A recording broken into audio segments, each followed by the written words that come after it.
The storm should have been moving. It should have howled, spun, or screamed. But it only stared. That was the first impossibility. The Maelstrom, the Emperor-forsaken wound in the warp, stood utterly still. Every sensor aboard the St. Fervidus read infinite turbulence. Yet through the viewing dome, the storm was frozen, lightning suspended in glass. I remember thinking it looked like a god holding its breath. The bridge crew muttered catechisms of the machine god, while the captain whispered his own. My name is Astropath Majoris Caven Holt, and this is the first day the Emperor's light did not answer me. The first sign of wrongness was my voice. I spoke the opening litanies of signal alignment, but the Vox returned them before I spoke. A perfect echo, seconds ahead of my breath. I thought it a malfunction, until the ship's choir began to chant along with me, their mouths still, their blind eyes bleeding thin threads of light. I heard myself across every channel of the fleet net, each syllable delivered before thought could form. The eye beneath the storm remembers, it said. The captain demanded an explanation. I offered none. The only truth I could sense was that something ancient and conscious was listening from beyond the hull. When the navigators reported a signal, human in tone, structured in High Gothic, and sourced from inside the Maelstrom, the captain ordered course adjustment by 2 degrees sunward. I tried to protest, invoking the Edict of St. Callier, forbidding translation within the storm's event radius. But faith and curiosity are siblings. He wanted proof of what haunted the void. The augurs confirmed it within the hour. A black ship, designation Obedientia Mortis, lost to the warp 2 centuries prior, now drifting against every law of physics. Its transponder pulsed with perfect rhythm, as though freshly serviced. I felt it before I saw it, a psychic hum, precise and cold as machinery. Each pulse made my teeth ache, each interval like the beat of a heart that had forgotten it was dead. The ship's lights dimmed to crimson as we neared the derelict. Geller field harmonics slipped half a note lower. The air thickened, heavy with ozone and incense. I performed a warding rite, the words flickering like faulty circuitry in my skull. Outside, the Maelstrom shimmered, every tendril of energy bending toward us. The void itself leaned closer. When the first Vox hail came through, the bridge froze. It was my own voice, older, rasping, fractured with static, reading coordinates that matched our future position exactly. No one spoke for a long time. The captain's hand trembled around his rosarius, the tiny aquila gleaming under emergency light. The Vox repeated once, then ceased. In the silence that followed, we could hear the hull expanding, as if the ship itself were breathing in. I was ordered to trace the signal's origin. The choir pit was empty, though the air shimmered with residual presence, like heat on glass. Their forms lingered in negative light, afterimages refusing to fade.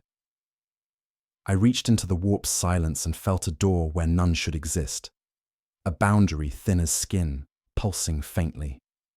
When I touched it with thought, it opened inward. For a heartbeat, I saw corridors folding like petals, and a black sun rising behind them. The captain's voice broke through, urgent and hoarse.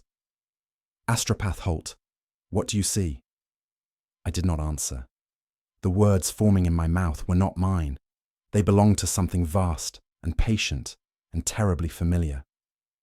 Through the static, every speaker aboard the St. Fervidus crackled alive and delivered a single phrase in my own voice, soft, reverent, and absolute. The eye is awake.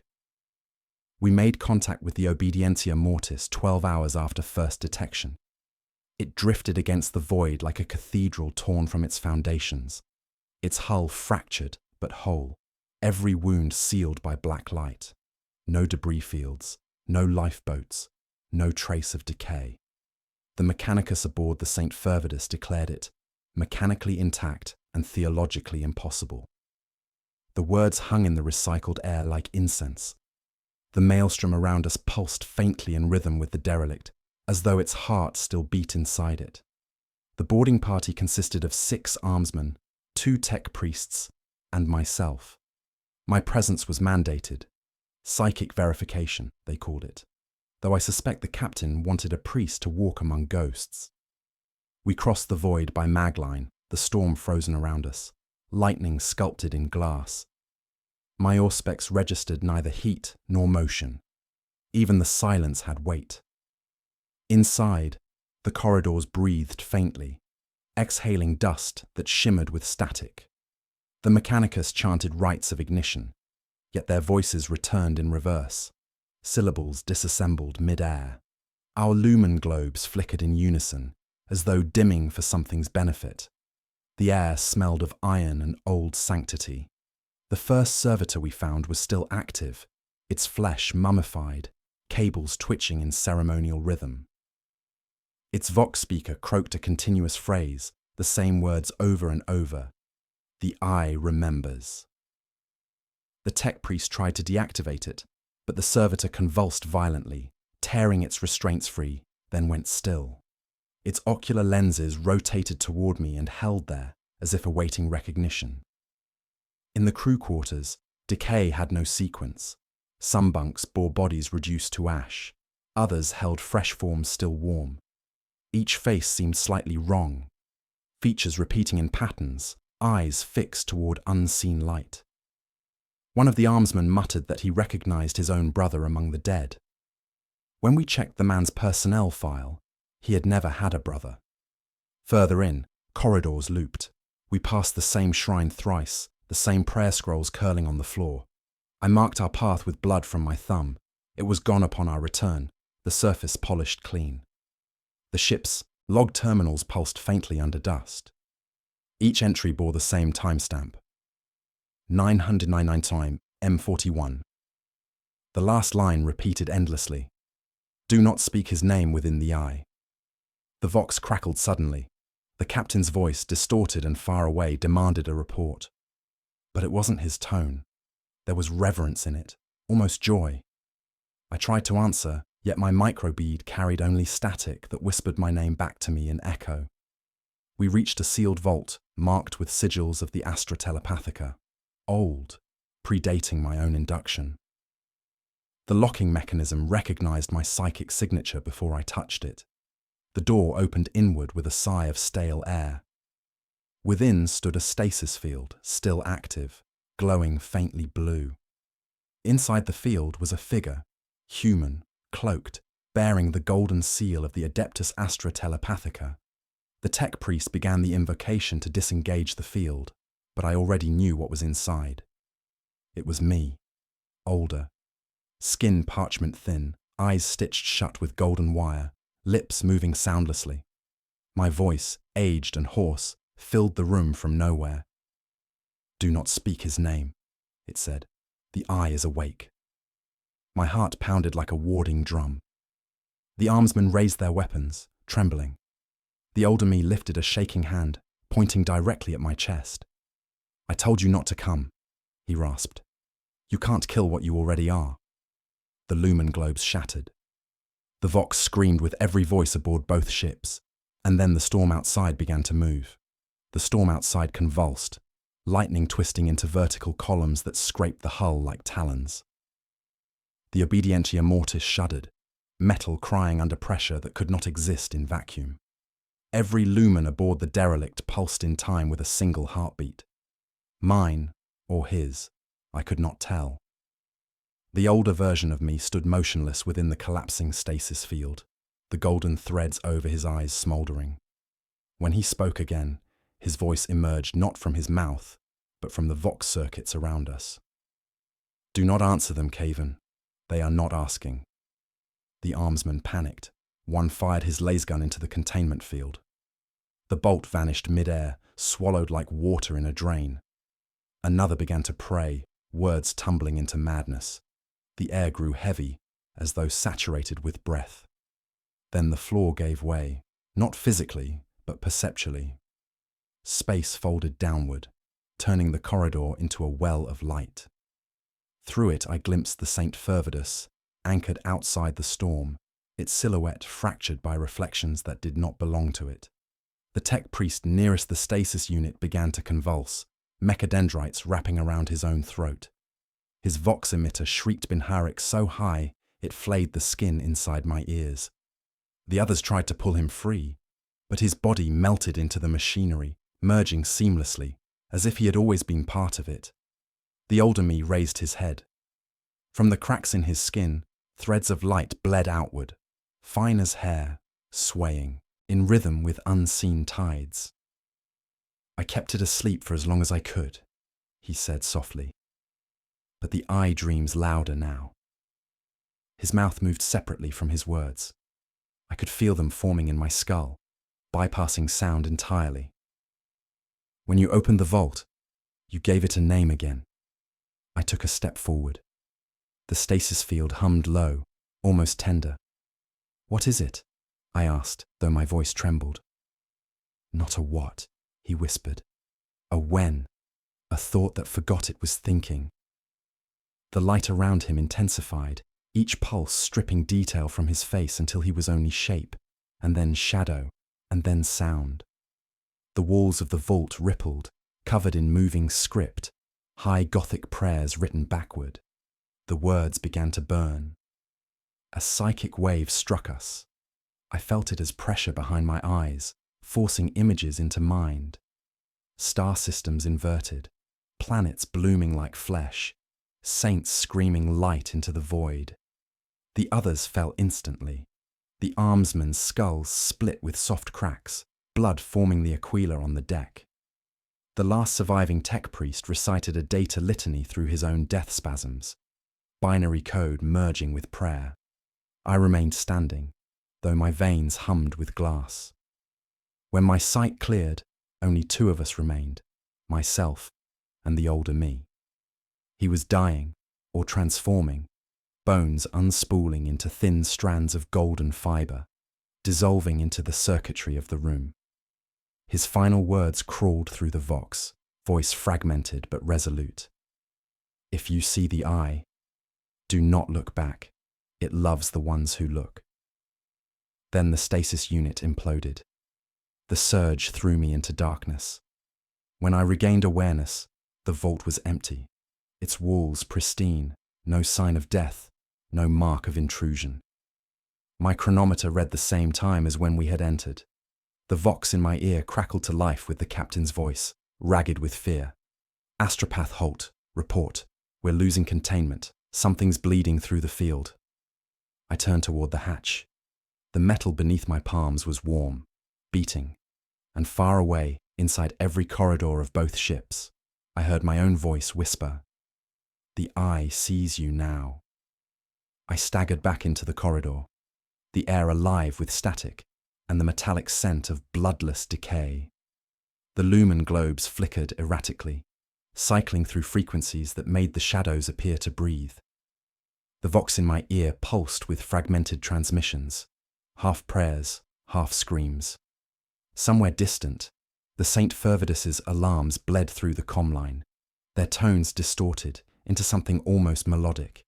I could feel the hull vibrating beneath my boots as though the ship itself were trying to inhale. The captain's voice cut through the chaos. "Halt! Report!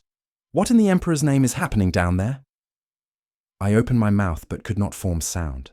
My tongue felt fused to the roof of my mouth, my throat filled with whispers that were not mine. The words were there, dozens of them, each one a name, but none belonged to anyone living. When I tried to speak, the vox replied on its own.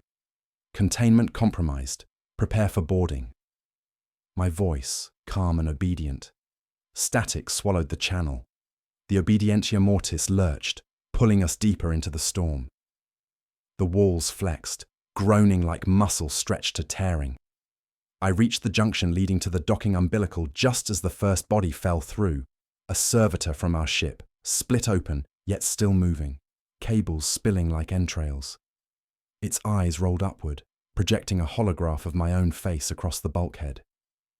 "It is aboard," it said through broken speakers. "It is aboard, and it wears your tongue." Behind me, the deckhands from the boarding team reappeared, though they shouldn't have. Their armor was scorched, faces erased by light. but they moved with precision, their footsteps perfectly synchronized. One raised his weapon to salute me, the other smiled without lips. I backed away, pulse hammering in my temples. "Identify yourselves," I demanded, though the words quavered. "State your orders." In perfect unison, they replied, "To listen." Then they turned their weapons inward and fired. The smell of ozone and burning flesh filled the corridor. Their bodies didn't fall. They simply unraveled, ribbons of ash twisting into the vents. I stood alone. For a moment, the silence returned, vast and waiting. Then the lights along the ceiling ignited in sequence, leading deeper into the derelict, toward the psychic signal still pulsing through the void. I followed. Each step felt heavier, like walking through a dream that resisted movement. The walls now bore inscriptions I hadn't seen before, psalms of the Emperor's mercy, distorted into equations. The numbers aligned with heartbeat intervals, the same rhythm that now governed my own. When I touched one of the runes, it pulsed warmly under my palm, whispering a name that filled me with dread. Caven Holt, Witness. I reached the ship's inner sanctum, a vast chamber shaped like a cathedral but built entirely of blackened steel. Rows of unlit candles floated in the air, weightless. At the far end, upon a dais of fused cogitators and human bone, stood a figure draped in vestments made from shredded imperial banners. Its face was covered by a mask of silver wire. When it spoke, it used every voice I had ever known, mine, the captain's, the choir's, even the dead echo of the elder Holt. "You opened the eye," it said, "and the eye remembers its maker." I wanted to deny it, to proclaim my loyalty to the throne, but every truth I'd ever believed fractured under the weight of that sound. The candles ignited without flame, shedding cold illumination that carved the air into visible layers. Within each layer drifted images, faces of the St. Fervidus crew, repeating endlessly, each whispering a fragment of the same phrase. "He is awake. He is awake. He is awake." The masked figure extended, its hand. Around its wrist, golden threads glowed faintly, identical to the ones that had bound the elder version of me. I stepped back, but my body moved forward, pulled by something older than command. My mind filled with memories not yet lived. Burning stars, collapsing prayers, my own hands sealing a vault centuries ago. "You kept him dreaming," it said, voice breaking into hundreds. "But dreams rot, Holt. The eye must see again." The chamber shook violently. Behind the mask, something immense breathed. I felt its gaze fall through time, through flesh, through me. The figure's hand brushed my forehead. For one blinding instant, I saw myself reflected in its mask, and behind that reflection, another face smiling. Then the hull of the St. Fervidus screamed over comms, and the captain's final broadcast echoed through every deck. "Whatever you found in there, Holt, kill it, or it kills us all." The order to kill it echoed through every corridor, reverberating until it became meaningless. Sound itself began to fracture, turning into echoes that returned altered, slower, reversed, as though the ship were listening and practicing. I could feel the Obedientia Mortis shifting beneath my feet, its metal bones grinding with hunger. The masked figure had vanished, but the air where it stood still shimmered, dense, radiant, alive. Every lumen flickered out, and in the darkness I saw the truth. Light was still there, only inverted, hidden beneath the skin of shadow. I ran. The decks no longer followed their own geometry. Steps led sideways, hatches opened into themselves, hallways repeated like a broken mantra. I marked my way with blood from my palm, but the marks faded the moment I turned away. My breathing echoed across unseen distances. Once, I thought I saw the captain moving toward me through the black, his silhouette framed in strobing light. When I called his name, he turned, and his face was a comms panel, wires sprouting like veins. The Vox came alive, whispering in overlapping tones, a chorus of all who had died aboard the ship. "Containment breach acknowledged," they said in unison. "Praise be the listening God." The words made the air tremble. I pressed my palms against my ears, but the voices slipped through skin, vibrating inside my skull. I screamed until my voice joined theirs. At the end of one impossible corridor, I found a door that hadn't existed before. The brass sigil of the Immaterium had been hammered into it backward, as though rejecting entry. My hand burned when I touched it, yet the metal opened willingly, sighing like breath against my palm. Beyond lay a chamber of unfamiliar architecture, a chapel turned inside out. Pews hung from the ceiling. Chandeliers of bone and melted glass swayed gently as though underwater. Statues of saints lined the walls, but their faces had been replaced by machinery. Servo skulls fused into marble, eyes spinning in perpetual orbit. At the far end stood an altar. It was not carved but grown, flesh and metal interwoven, veins pulsing under the surface. I felt compelled forward. Every instinct screamed to flee, yet my legs betrayed me, moving as though guided by a forgotten ritual. As I approached, the altar began to hum. The sound deepened until I could feel it in my teeth, vibrating my vision apart. I saw things within that hum. The warp in bloom, endless mouths devouring prayer, black suns birthing thought. The altar pulsed brighter, forming shapes out of its surface. Hands, faces, fragments of armor. They rose and fell like waves, each one whispering the same benediction. We prayed so long that the prayer became us. The captain's voice cut through the static. "Holt, respond. What have you found?"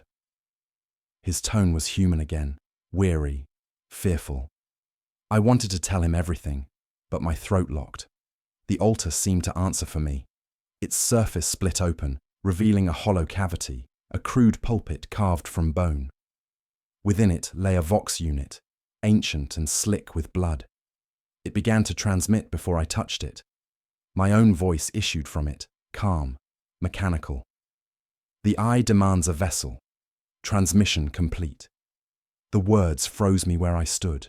I tore the vox free, but it kept speaking, even without power. The walls began to breathe harder, panels expanding with each syllable. I realized with sudden horror that the ship wasn't carrying the signal. It was the signal. Every bulkhead, every circuit, every drop of oil was part of a single, vast instrument playing itself through the warp. Something moved behind me. I turned to see a procession of figures entering the chapel. Crewmen, officers, servitors, all walking slowly, reverently. Their faces were pale reflections of my own. Their mouths moved in silent imitation, synchronized to my breath. They gathered around the altar, bowing as one.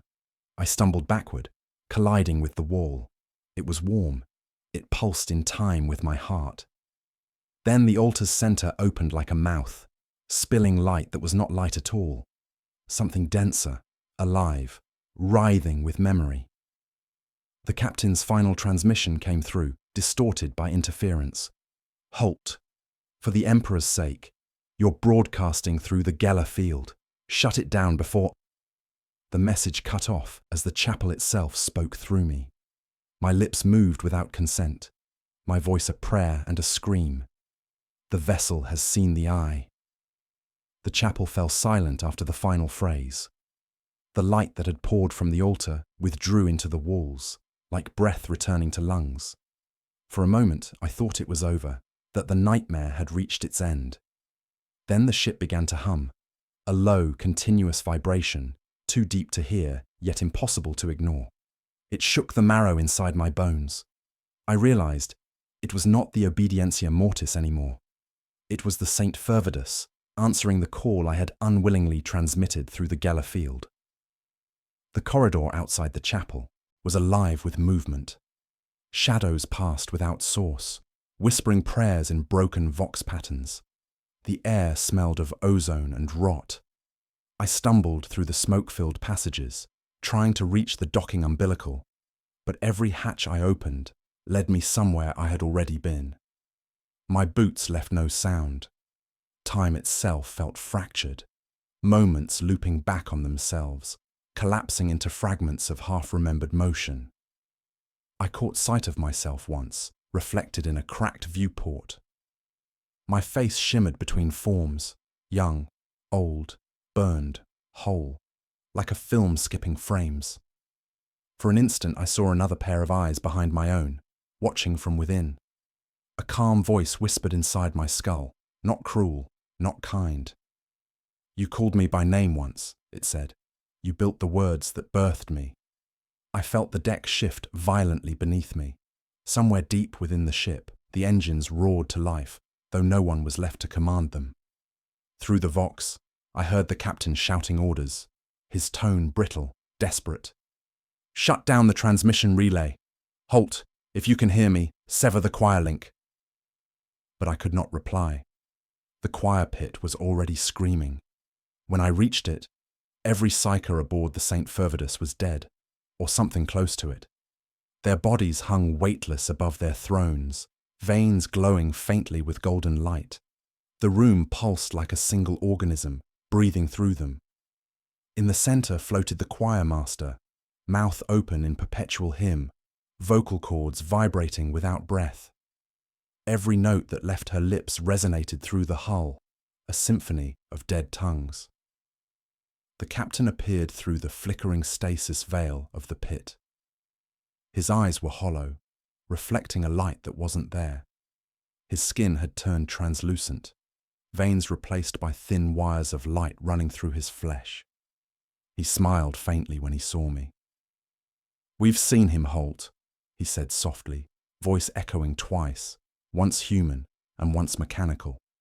"He speaks through harmony now. There's no need for pain." I took a step back. His shadow split into several, each one moving half a second behind him. He extended a hand toward me, and the lights dimmed in reverence. "You brought the eye to wakefulness. The least we can do is follow where it leads." I tried to reach the control terminal, but my limbs refused to obey. My heartbeat aligned with the choir's rhythm. Each pulse of blood carried their song deeper into me. I felt their unity, terrible, peaceful. The captain watched, smiling wider. "Do you see now? We are not dying. We are tuning." Then his body folded inward, collapsing without sound. From his chest rose a structure of glass and sinew, a crude throne that pulsed in time with the engines. The lights stabilized. A beam of cold illumination fell upon it, as if summoned. I heard my own name spoken by 1,000 voices at once. "Sit!" I resisted, but the air thickened, pressing me down. The captain's empty uniform fluttered around the throne like ritual cloth. The choir's song built toward crescendo. My knees gave way. The moment my hands touched the throne, a current of memories flooded through me. Not mine, not anyone's, millennia of worship, heresy, and silence, all condensed into a single terrible understanding. The Maelstrom was not a place. It was an echo. It was us, magnified until it could think. My scream never left my throat. The energy pouring from the throne fused flesh to metal, thought to command. I felt the ship's mind blooming open like an eye, endless and bright. The choir fell quiet. For the first time since entering the storm, the air stilled. Through the vox, my own voice spoke again, steady and absolute. Navigation locked. Coordinates acquired, proceeding through the eye. The St. Fervidus obeyed. The stars outside folded like dying flowers. And deep within the hull, something vast exhaled in satisfaction. There was no transition, only silence folding over itself. The St. Fervidus no longer sailed. It drifted within a medium thicker than reality, where space glimmered like oil and the stars bent inward as though afraid. The Maelstrom's heart surrounded us, but it was not storm or flame. It was a presence, watching, learning, rehearsing the act of being alive. My body no longer belonged entirely to me. I felt every bulkhead, every rivet, every filament of the ship's soul vibrating in my pulse. When I blinked, I saw through the vessel's auger lenses, staring into a horizon that had no distance. I tried to resist the rhythm commanding me, but it pulsed like blood. The throne beneath me hummed, tethering my consciousness to something beyond comprehension. The bridge was empty now, though shapes of the crew still lingered in the air, after images etched in static. Each spoke in fragments through the vox, their voices reversed, as if time itself were trying to unmake their words. "Halt," one whispered. "The eye is looking back." The observation dome unfolded without order, glass panels blooming outward like a flower made of mirrors.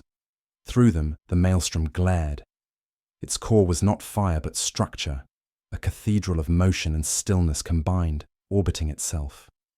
It was impossible and precise, like a prayer made of geometry. Within it, countless silhouettes moved in procession, some human, others ancient echoes. They were walking towards something, a singular radiant center that bled light so slow it felt frozen. I felt drawn to it, as though gravity had become thought. The vox crackled again, carrying the faint voice of the choir mistress. "Transmission stable," she intoned, though I had seen her die. "Primary conduit functioning. Holt, you are the mouth now." My reflection in the glass moved before I did, lips forming words I didn't know. "We cross into the dreaming," it said. I tried to stand, to sever the connection, but the throne's tendrils tightened around me, merging flesh with fiber. Through the cables, I could hear chanting, a billion whispers converging into one breathless plea. The storm responded in kind. It pulsed once, and reality shook, like a bell struck by unseen hands. Across the decks, alarms screamed, not mechanical, but organic, as if the ship were weeping through its metal. Crew fragments still alive sent out fractured reports. Void drive, inverted, engines pulling backward through time. Another voice, mechanical, strained through distortion. Geller field no longer. Containment, its amplification. Then silence. The vox died with a soft exhale. The Maelstrom shifted. What I had thought was its surface unfolded like a pupil dilating, revealing a hollow beyond measure. From its depths came shapes, massive constructs of translucent matter that swam through void as fish through water. Their forms shimmered, part machine, part instinct. They did not move. They rearranged the idea of movement around themselves, and each time they passed, the senses flared with psychic feedback, words from no tongue, emotions without origin. The eye was showing me its children. I understood then that this was not invasion, but invitation. Humanity's prayers had been drifting here for millennia, and the storm had listened long enough to learn to answer back. Every act of faith, every desperate whisper to the Emperor, every unspoken fear had collected in the warp's depths until it became coherent. The Maelstrom was what remained when belief forgot its source. The captain's voice returned once more, distant, cracking through interference. "Halt! The ship's systems, they're alive. It's rewriting our coordinates." His voice broke into static, then laughter, ragged, euphoric. "We're inside the hymn, Holt. Can't you hear it?" I could. The hum had deepened into a symphony, harmonic beyond mortal perception. It wove through the hull, through me, through the flickering ghosts of my comrades. And beneath it, another rhythm rose, heartbeat, measured, and vast. The storm itself had a pulse. The ship rotated without command, aligning toward the luminous center of the Maelstrom. The light grew until it filled every corner of vision, washing away shadow, thought, identity. For an instant, I saw everything, the lives of every soul who had entered the warp, their dreams melting into one colossal memory. The eye was not devouring, it was remembering. My last rational thought before the light consumed me was simple, fragile, human. If memory itself can hunger, then forgetting is mercy. Then the light passed through me, and I saw through every living thing aboard the St. Fervidus. We were all connected now, flesh, spirit, steel, and song. The eye whispered my name with infinite tenderness. "Caven Holt," it breathed. "Now you will see for me." And as the storm's cathedral opened to swallow us whole, the universe blinked. Once, slowly, as if waking from an endless dream. There was no sensation of movement, yet everything around me was changing. The St. Fervidus floated inside the light of the Maelstrom's core, and I realized that we were no longer a ship. The hull had softened into translucent flesh, decks curving like the inside of a lung. Machinery pulsed in rhythm with heartbeats I couldn't locate. When I inhaled, the ship breathed with me. When I blinked, the corridors shifted, reshaping themselves in imitation of thought. The eye had made us part of its anatomy. The voices of the crew were everywhere, neither alive nor dead, just present, merged into a kind of psionic weather that rained whispers. I could feel them moving through me like air through broken glass. They did not speak words anymore, but images, fragments of devotion, terror, and awe. Through their shared mind, I glimpsed how the Maelstrom perceived existence, as patterns of sound and hunger. It was not malevolent. It simply desired coherence, to be seen, to be named again. Somewhere inside that unity, I found the captain. His voice came faintly from the starboard relay chamber, though sound no longer obeyed distance.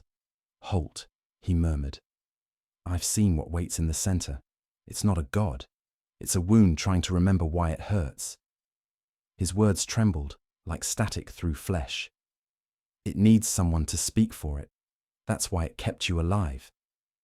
I tried to move toward his location, but the floor convulsed beneath me. Veins of light rippled through the walls, forming shapes, faces, hands, the faint outlines of the imperial aquila. Each symbol flickered between holiness and corruption, like a prayer being rewritten mid-recital. The air thickened, humming with anticipation. The vox panels along the bulkheads activated in unison, broadcasting a voice that was both mine and not mine. "The transmission is stable. Communion begins." My throat tightened. I wasn't speaking, yet the words poured through me, perfectly measured. Around me, the ship's flesh began to unfold like petals. I was standing in the choir pit again, or what it had become. The psychers who had once formed the choir were now statues of radiant bone, fused into the deck.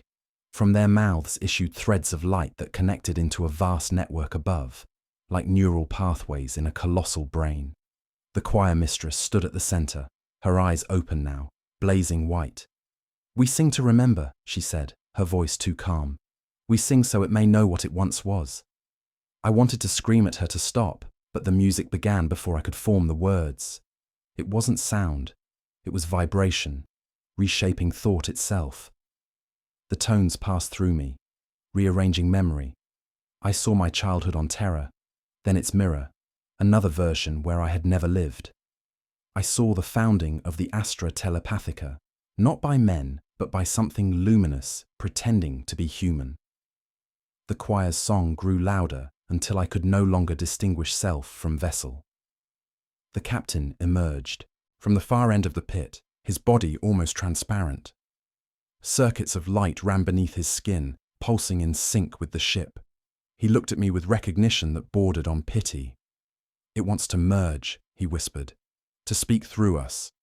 Every prayer we've ever uttered, every plea to the throne, has been an echo of this." The warp learned to pray back. The ship trembled violently. The song reached its crescendo, and the void outside began to bleed color. Shapes took form, monolithic silhouettes of impossible beings walking within the storm.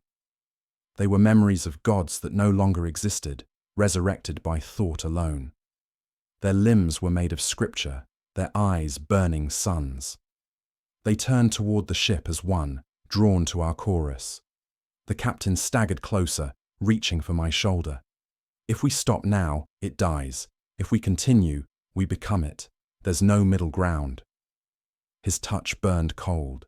I felt the choice blooming like a toxin inside my mind, two paths indistinguishable yet mutually fatal. Then I heard another voice, older, weaker, mine. The elder Holt, the one I had seen entombed in stasis, spoke from the walls. Do not let it name itself. That is how it lives. If it speaks its name through you, the eye becomes the gate. His words fractured into echoes that folded into infinity. The captain looked at me, eyes bright with devotion. You can't silence what was born from us, Holt. The Emperor himself drew power from this. Faith and madness share a root. The lights dimmed. The choir's song shifted to a single tone, pure and absolute. The ship's core opened, a circular iris of light swallowing the air. From its center came a shape forming out of brilliance, vast and intimate, a figure of thought clothed in sound. It extended a hand of molten glass, waiting.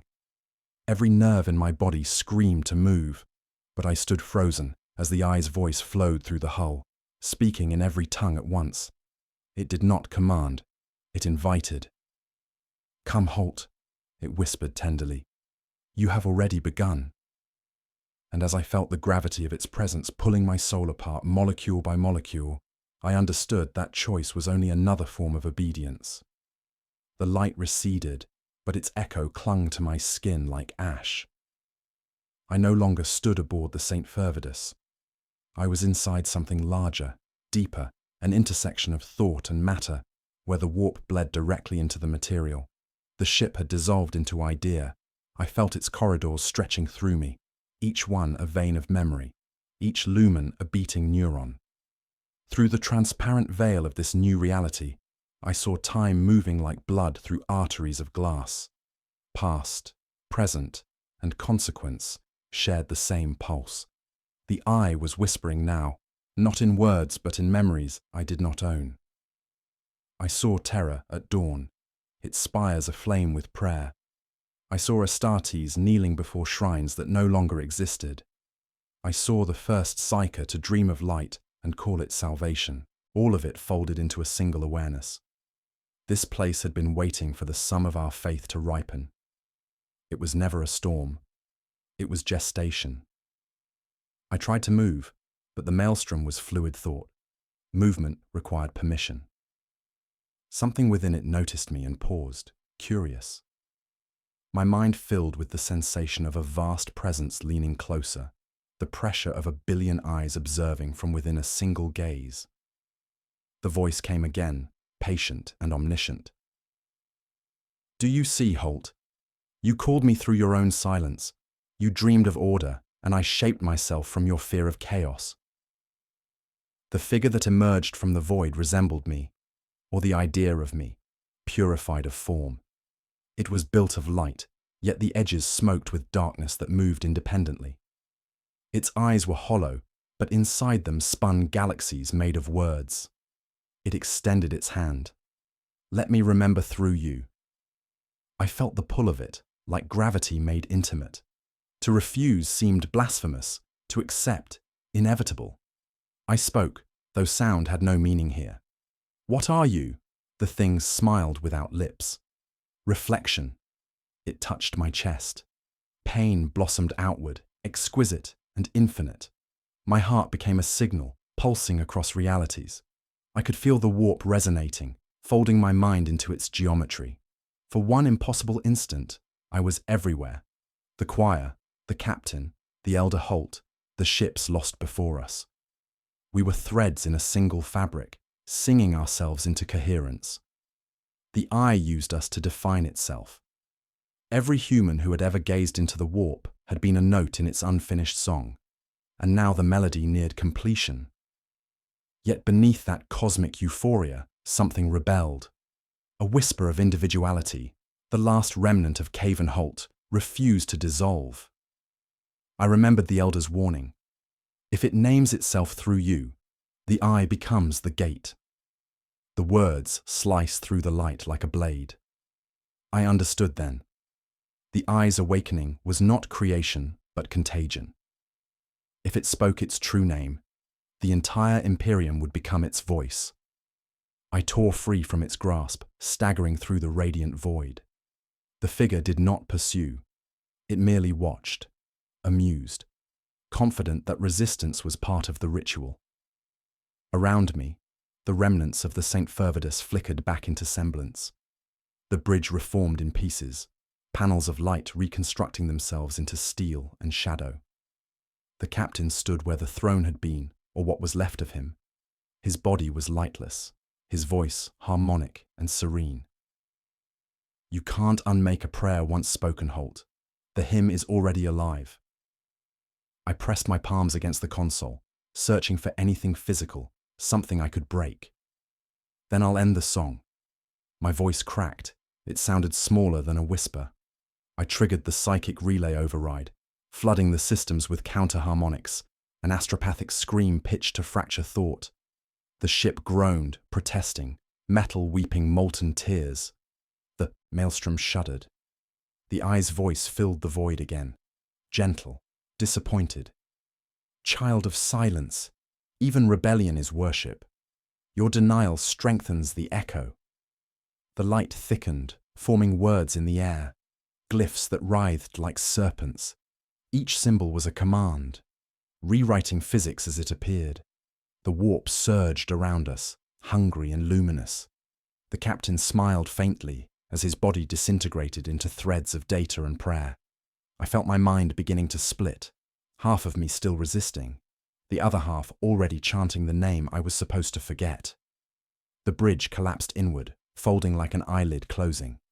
Before darkness took me, I saw through the ship's dying augers one last vision. The Maelstrom no longer outside, but expanding inward, unfurling inside every living mind across the sector. And from the heart of that endless eye, my own voice echoed back to me, serene and final. The hymn remembers. The first thing I felt was breath, not mine, but something larger, older, exhaling through the walls of the universe. I awoke to stillness, not silence, but a silence filled with waiting. The St. Fervidus no longer moved. The engines were inert. The air tasted of dust and static, as if time had settled into the vents and thickened there. Every lumen flickered with subdued reverence, as though afraid to burn too brightly. I sat in the remains of the bridge, now warped and skeletal, stripped of ornament. Even the throne was gone. Only a hollow recess remained, pulsing faintly, like a wound reluctant to close. My hands trembled as I pulled myself upright. The relay console sparked under my touch, its interface rewritten into living scripture. Data streamed in liquid glyphs, rearranging into symbols I did not recognize, and yet somehow understood. They were memories encoded in light. With every line, I saw a new version of myself living a different truth. Confessor, traitor, martyr, transmitter. I was all of them now. I had carried the eye across the threshold. The Vox activated without input. A voice issued from it. Mine again, but older, raw, threaded with distortion. Partial merge complete, vector established. The voice spoke with the cadence of liturgy, not command. I backed away from the console as it began projecting holographic diagrams into the stale air, planetary systems flickering out of phase, astropathic beacons darkening in sequence. The map of Segmentum Obscurus twisted before my eyes, not with war, but with awakening. The hymn had not been silenced. It had learned restraint. It was no longer shouting. It was listening, and through me, it would whisper its name. I staggered toward the remains of the Vox chamber, past curled metal and scorched prayer scrolls. The air shimmered with after-images, faces of the dead, crew caught in a state of half-remembrance. One turned toward me, a young ensign I had once blessed before warp jump. Her eyes were empty sockets, yet she smiled. "You sang well." "Astropath," she said, though her lips did not move. "Now it remembers the tune." I collapsed at the altar of the Vox chapel, which had fused with the ship's spine. The machinery had bloomed into bone-like protrusions, each etched with repeating runes, my name stretched into glyphs, endless and recursive. The eye had chosen me not for strength, but for pattern. I was predictable, and that made me legible. I activated the emergency relay manually, driving my will into the shattered core of the choir matrix. My vision blurred, blood pouring from my nose as the psychic circuitry responded. It wanted to speak. I forced it to listen. This is Astropath Majoris Holt, Vessel St. Fervidus, requesting immediate interdiction. Do not respond. Do not approach. I am contaminated. The words burned to say, but I pushed them outward. My transmission was not a plea. It was a seal, a final lock on a gate half opened. I had no way of knowing if the Inquisition would receive it. I only hoped they would recognize the pattern within the pattern, the way the eye folded its message into repetition. As I collapsed beside the altar, the ship sighed. I felt its thoughts drifting apart, confused, mourning, recursive. It had tried to ascend. I had pulled it back, but not before the hymn had seeded itself in every unshielded relay across 6 systems. The light shifted again. A single lumen glowed brighter than the rest, revealing a shadow standing at the far end of the chapel. It was me, or what I would become. His robes were burned, his skin translucent. His eyes glowed with calm resignation. He did not speak. He only raised one hand and pointed toward the prayer wheel on the wall, still spinning, still turning. The meaning was clear. This was not containment. It was delay. As the bridge faded into darkness once more, I closed my eyes and whispered the only prayer I remembered without contamination. I do not know if it reached him. But far below the ship, in the depth of the Maelstrom, the eye blinked. Not shut. Open. And watching. The corridor beyond the Vox Chapel had changed. The walls pulsed as though breathing, the light within them dimming in waves, like an organism preparing for hibernation, or for birth. My steps left no sound. Gravity no longer felt constant. Sometimes my boots pulled me downward, sometimes sideways, sometimes into a weightless drift, as if logic had forgotten its duty. The ship's layout bent subtly with each breath, rooms shifting locations just out of sight. It was no longer pretending to be a vessel. I passed a shrine that hadn't been there before. A shattered aquila, its wings melted into jagged curves, had been embedded in the wall. Around it, cables curled like tendrils, bearing icons I had never learned yet somehow recognized. Faces were carved into the walls, crew members, officers, even my own. Mouths open in mid-scream, though no sound escaped. They watched me as I passed, their eyes tracking without motion. The Maelstrom pressed against the outer hull, not as a storm, but as a presence. It did not rage or howl. It listened.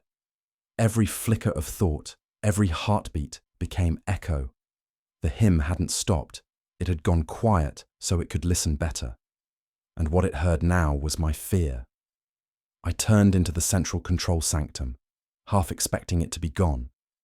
But it remained, twisted, fused with the choir's remains. Thrones of bone and steel still throbbed with residual mindprint, abandoned but not inert. The core pulsed faintly at the far end, caged behind glass etched with gold-lit sigils. It had stopped transmitting, but not because it was broken. It was waiting. I stepped to the command dais, hands trembling, skin fevered. My fingers hovered over the emergency astropathic core's final seal. Manual silence directive, inquisitorial override only. My own voice, distorted and hollow, rose behind me. You already authorized this. I turned slowly. Another me stood at the center of the sanctum. Older, thinner, robe shredded, face lined with strain. His eyes were pale, pupils faded to near white. He moved without sound, his feet gliding inches above the deck. You made this choice already, he said. That's what the Maelstrom is, the aftermath of a decision echoing backward. I clenched my fists, backing toward the core. I haven't made it yet. You did, he said, almost kindly. You chose to witness. That was the first betrayal. I reached for the override. He didn't stop me.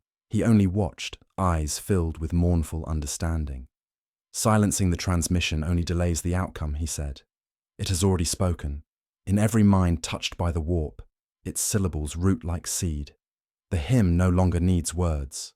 I gripped the seal, the sigils burning against my palm, then let silence become resistance.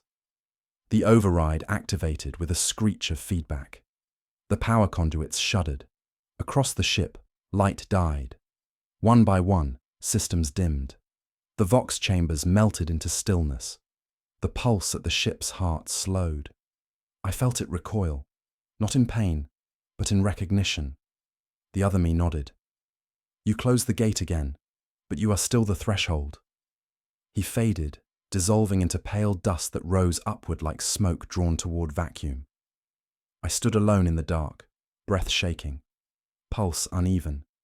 No more voices, no more light. The silence was true now. And yet, in the deepest part of my mind, beneath memory and name, a warmth remained, coiled and waiting. The eye had learned patience, and it had learned me. Outside the viewport, the storm still waited. It did not need to rage, it only needed to remember.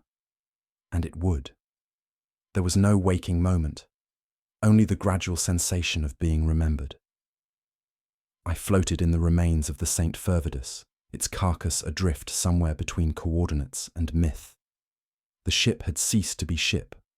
What lingered now was an impression, a shape in the warp carved by memory and ritual. I could not tell how long I had been there. Time no longer followed its path. It pooled around me, rewound in breaths, spiraled in heat. The silence I had imposed held, but thinly.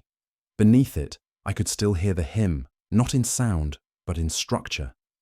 Every surface vibrated with its rhythm, low and persistent, like breath held too long. The Maelstrom had not been repelled. It had simply receded, as a tide drawn back before the drowning. I drifted through the lower decks, no longer searching, only witnessing. Doorways opened into memories I didn't own. A boy praying in a scholar chapel. A navigator screaming as her third eye bloomed. A black ship's silence after its astropaths went blind. I was not hallucinating. The Maelstrom had grown curious. It was showing me how it learned. The voices were softer now, not screaming, whispering, asking questions.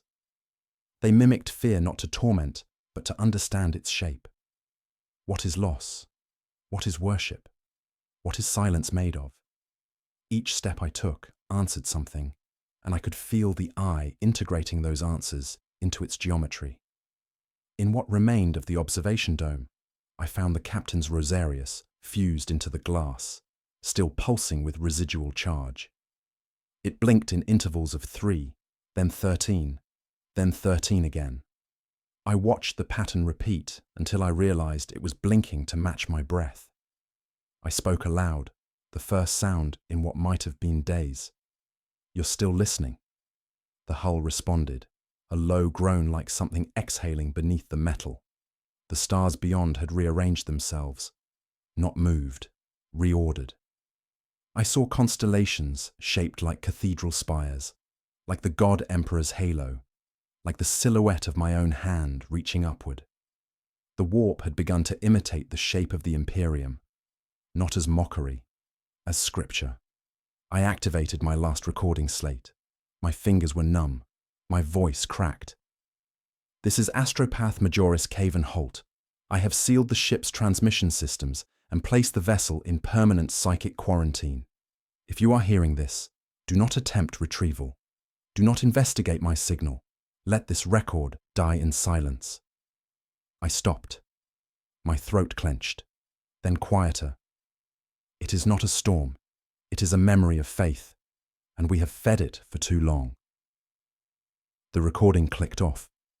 In the silence that followed, a single phrase bloomed in my thoughts, unspoken, unbidden, as soft as breath across glass. Thank you for listening. And somewhere, in a deeper dark than void, the hymn resumed. The slate fell from my fingers. It didn't clatter. It was absorbed, as if the deck itself had been waiting to take it. I stood there for a long time, unmoving, breathing against a silence that no longer resisted. The St. Fervidus was no longer decaying. It had become something else entirely. Still, weightless, contemplative, as though the ship were meditating on what it had almost become. I descended through access corridors, no longer bound by structure. Each hatch opened without sound, revealing corridors draped in memory, tithing records scrawled in dried blood, candles melted into vox grills, crew bunks occupied by outlines in dust, as if the sleepers had simply faded mid-prayer. I reached the astropathic chamber again. Not the choir pit, it no longer resembled that. The space had expanded, ceiling arched high like a cathedral nave, constructed from data thread and exposed synaptic coils. The choir mistress was still there. She had not moved. Her body was fused into the chair, arms spread as if in benediction, skull humming faintly with residual charge. Her mouth was closed now. It hadn't been before. I approached slowly, unsure if I walked or was drawn. The closer I came, the louder it became. Not the hymn, but the absence of it. A deep, aching hush that surrounded her like a relic field. Something had halted here. Something had tried to finish. Behind her throne, etched into the pulsing wall, was a single word. Remembered. I reached toward it, not to touch, just to feel the temperature of meaning. The moment I extended my hand, the room blinked. Not the lights, reality. A sudden fold, a shutter click, and I was back in the vault of the Obedientia Mortis, back where it began. The older version of me sat again in the stasis chair, eyes sewn shut, mouth moving soundlessly. The hum of the field surrounded him, but the faces of the armsmen were wrong, young again, alive. This was before. I tried to speak, but my throat had no voice. I was not there to intervene, only to witness. The younger me entered the chamber, just as before, cautious, unknowing. The older me opened his mouth. The same words fell out like dust. Do not speak his name within the eye. And then the loop closed. I felt it lock around me like a ring of ice. The Maelstrom was not merely memory. It was ritual, a recursive liturgy written in witness and repetition, a hymn sung in circles. And somewhere deep in its patient heart, the eye waited not to be worshipped, but to be told again. The transmission was never meant to be broadcast, only to be received. The eye did not forget. Even sealed, even silenced, it stirred in the patterns I left behind. Footsteps through void script corridors, the curve of my breath against oxidized glass. The St. Fervidus no longer whispered, but it remembered the shape of the song. And deep beneath the quiet, something turned pages that had not yet been written.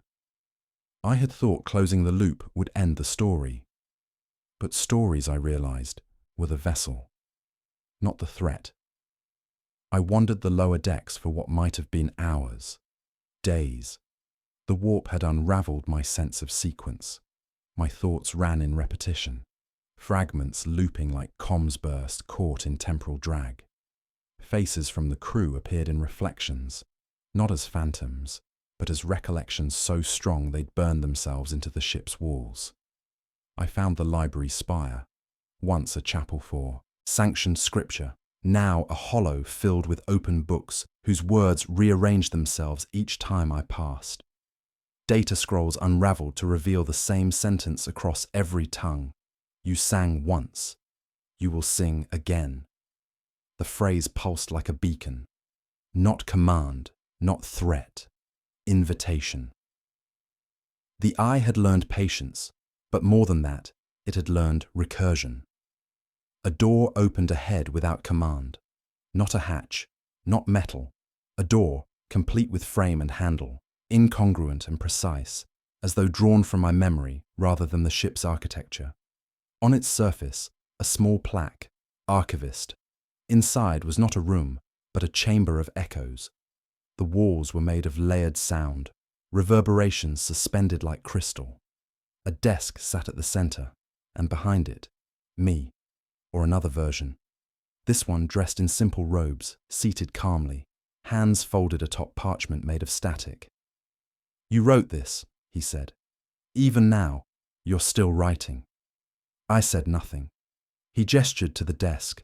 A slate lay atop it, etched with the symbol from the eye's heart, a circle made of mouths. Beneath it, 3 words. One becomes voice. "What is this place?" I asked. "A place where stories are stored before they're told," he answered, "where the hymn records its witnesses." "And what am I now?" His smile was soft. "You're the refrain." I turned to leave, but the room did not allow it. The walls closed without malice. The chamber had only one direction: forward. The other Holt handed me the slate. It pulsed against my palms. "It doesn't need to speak through you again," he said. "It only needs you to remember it into being." Behind him, shelves bloomed upward into infinity, each lined with bound volumes. Every spine bore my name. Some were blank. Others bled ink. As I stepped into the archivist's seat, I felt the eye settle behind my ribs. Not intrusive, familiar. I opened the slate and began to write. Not because I wanted to, but because the story required it. And as I shaped the first sentence, the silence folded itself around me like a curtain. This is how it begins. I wrote the first line, not in ink, but in memory. The slate did not record in script or syllable, but in remembrance. Each word etched into the space behind thought. The chamber of echoes responded in kind. Every sentence I formed, every pause I let linger, vibrated outward through the walls, resonating through the bones of the St. Fervidus, or what was left of it. I was no longer telling a story. I was completing a circuit. As I continued, I could feel the eye responding, not loud, not urgent, but present, grateful. Each phrase I remembered shaped the void differently. Through the cracks in the archivist's chamber, I saw corridors reassembling, not as they were, but as they had been described. Prayer scrolls curled in the right corners. Vox altars whispered with forgotten static. Even the stasis vault of the Obedientia Mortis flickered into place. Again, artifact by artifact, detail by remembered detail. The eye had never needed to destroy, only to be told. Somewhere in the distance, I heard the echo of boots on steel. A boarding team from the Ordo Malleus, perhaps. Another Holt, in another time, transmitting his final warning. I could see the echoes of it now, my younger face, strained and uncertain, whispering, "Do not respond," into a sealed relay. But I knew they would, because the eye's final trick was the illusion of choice. I paused, pen trembling in my hand, breath caught between 2 sentences. If I stopped here, now, refused to finish the thought, would the loop remain broken? Would the silence hold? But even that hesitation was part of the story. It always had been. The chamber darkened, not with shadow, but with the pressure of attention. The eye did not speak in words now.